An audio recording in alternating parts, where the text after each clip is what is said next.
महत्त्वाची बातमी आहे, मुंबई शहर जिल्हा नियोजन समितीची बैठक खोळंबलेली आहे। आज मुंबई शहर जिल्हा नियोजन समितीची बैठक बोलावण्यात आली होती। दुपारी 1 वाजता नियोजित बैठक होती, मात्र अद्याप बैठक सुरू झाली नाहीये। पालकमंत्री शिंदे दुसऱ्या कार्यक्रमात असल्यानं या बैठकीला उशीर झालेला आहे।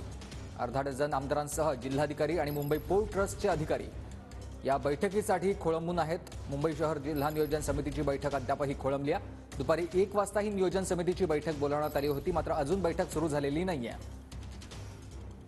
विनायक दावरुमचे सहकारी आपल्याला सविस्तर माहिती देतील। विनायक, सुमित, उपमुख्यमंत्री एकनाथ शिंदे जे मुंबई शहराचे पालकमंत्री आहेत त्यांच्या उपस्थितीत ही बैठक जी आहे ती 1 वाजता नियोजित करण्यात केलेली होती।